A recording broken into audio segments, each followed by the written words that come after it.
Hello, and welcome to another edition of the Burke Briefing. Today we have joining us Ms. LaShonda Milner from Union Baptist Church, where Bishop Sir Walter Mack is the senior pastor. Ms. Milner is here today to give us an update on the STEAM and Read program at Union Baptist Church. The STEAM and Read program is the visionary of Bishop Sir Walter Mack. During COVID, he realized that many students were falling behind, and he wanted to create the STEAM and Read program so that the students could stay on grade level. And I just think that this shows incredible leadership on his part. Hello, LaShonda. How are you today? I'm good. Thanks for inviting me. Good to be back to share good results. And it's great having you. Can you tell us about the STEAM and Read program and who it serves? Yes, so the STEAM and Read program is a 3-day program now. We started out as school on Sunday from the vision of Bishop Mack, but we have bloomed into a 3-day program, currently serving 126 children from K to 12. And so we actually focus on those 3 days on STEAM, Read, math, and all different types of hands-on opportunities for our children. So LaShonda, tell us about the curriculum that you all offer. Yes, so those additional days that we now have, again, we were just on Sunday, and now we're including the Tuesdays and Thursdays from 2:30 until 5:30. And so within those 2.5 hours, we're really focusing in on the STEAM and Read with a little bit of math. And so on Tuesdays, we focus in on STEAM lesson plans, which are those hands-on opportunities, giving our children an opportunity to use those critical thinking skills, right? Yes. And then on Thursdays, we use our ReadWorks curriculum, which focuses in on literacy.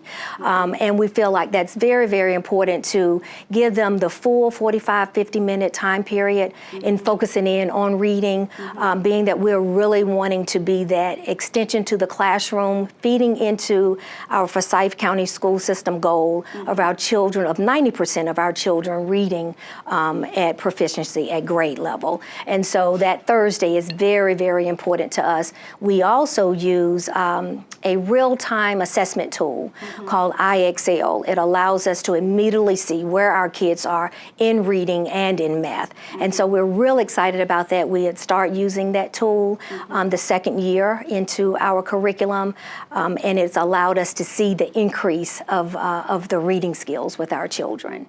Yeah, I think that IXL tool is very important because it helps the teaching to be intentional. Yes. You're really focusing on individualized learning and making sure that the students grow and that they are moving in the direction where they need to be. Absolutely, and that tool, we're seeing it. From 2023 start, we had 89 children in our program, and with that IXL, we were able to provide them 6,962 questions, which immediately gave us results of seeing that 23% of our enrollment were engaged, and they were able to reach 1 to 2 levels in proficiency of reading. And then the additional year, we saw that increased to 37% of our enrollment of 96 children where they were reading out of the domain. So it was an increase. Yes. Again, IXL immediately shows us the levels of challenge where we can immediately zoom in on whatever those challenges are for our children. Well, that data shows a lot of success and a lot of growth. That is wonderful. Yes. What kinds of enrichment opportunities do you all provide for the students? Well, I want to first say with enrichment to give thanks to our community partners. It takes more than just us on an academic level to make this a benefit for our children. It takes the community to be a part of it. And so the enrichment programs that we have allows us to do field trips. So our partners such as Sawtooth, Mixer, Collodium, they provide the arts activity, which is part of STEAM, right? We're integrating the arts into the STEAM program. So those field field trips are allowing our kids to be exposed to other ways of learning, while again building their levels of confidence. Our middle and high school, the enrichment programs involve connections with Forsyth Tech, introducing them to different programs that they can be introduced to. The Career Center actually comes over to talk to our kids, giving them ideas of different types of industries, career industries to get involved in. So again, just the community bringing all of their information in to make our kids more aware of where opportunities are. Well, we're grateful for all of these supportive partners. Yes. I know that another component of the STEAM and READ program is a family component, and as I have been by to visit on several occasions, I've had the opportunity to see how you all work with the parents. Can you tell us about the family component? Yes, so involving the parents. The parents can be the biological parents, the aunts, the grandmothers, whomever is involved in the life of our children. We try to engage them. And what we do on a monthly basis, several times in the month, we have 1-hour connections where we're building their personal and professional development. We have topics from stress management, even how to cook more affordably with their children and for their family. We have resume building or any type of career development. Again, making that parent a whole, helping them to be the buy-in, the advocate for their child as their child go through the academic and social life. That is wonderful. Now, you had mentioned growth plans when I had come by to visit. Can you tell me about the growth plan that you all have? Yes, so of course we've had this relationship with our children and our parents for the last 3 years, and we would like to see the program continue to be sustainable. And so our mindset is we feel like that thinking about education it should be for maybe a different purpose. Education has changed, right? Kids have to be more involved. And so in order to plan and to grow, we have to be intentional in the way that we put curriculum together to keep them engaged, to keep them active as they are learning. We want to, one part of our growth plan is to have more kids involved in the program. We're running out of room, right? Running out of space. That's a good thing. Yeah, it is, it is. Currently have a waiting list for our 3rd, 4th, and 5th graders. So the growth is, of course, more space to be able to impact and touch more kids, to help them continue to increase their level of proficiency, especially in reading.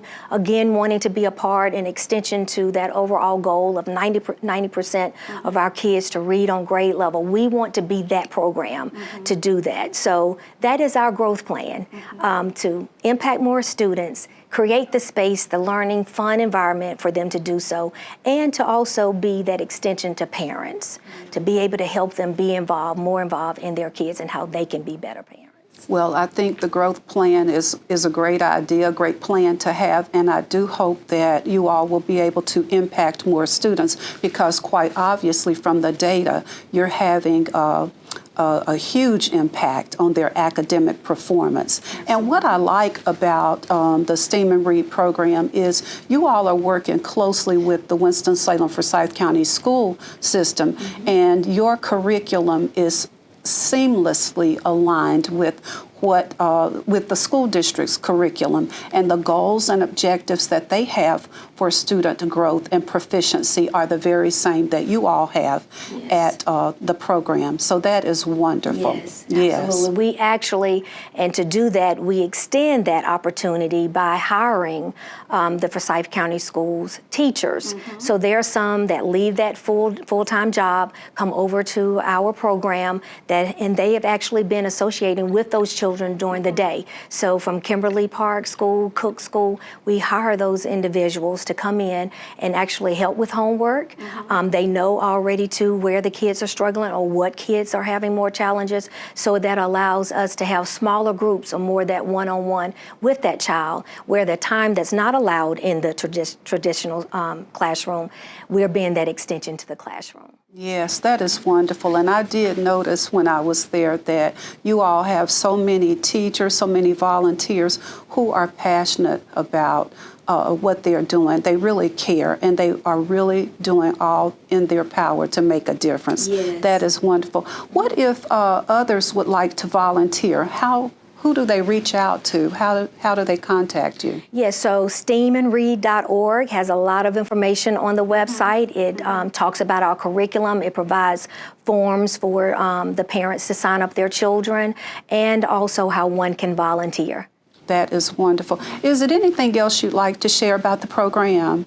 Well, about the program, I would actually ask for the community to be involved. That's virtually and local. However, we can be an impact to our students. That's the open doors that we have.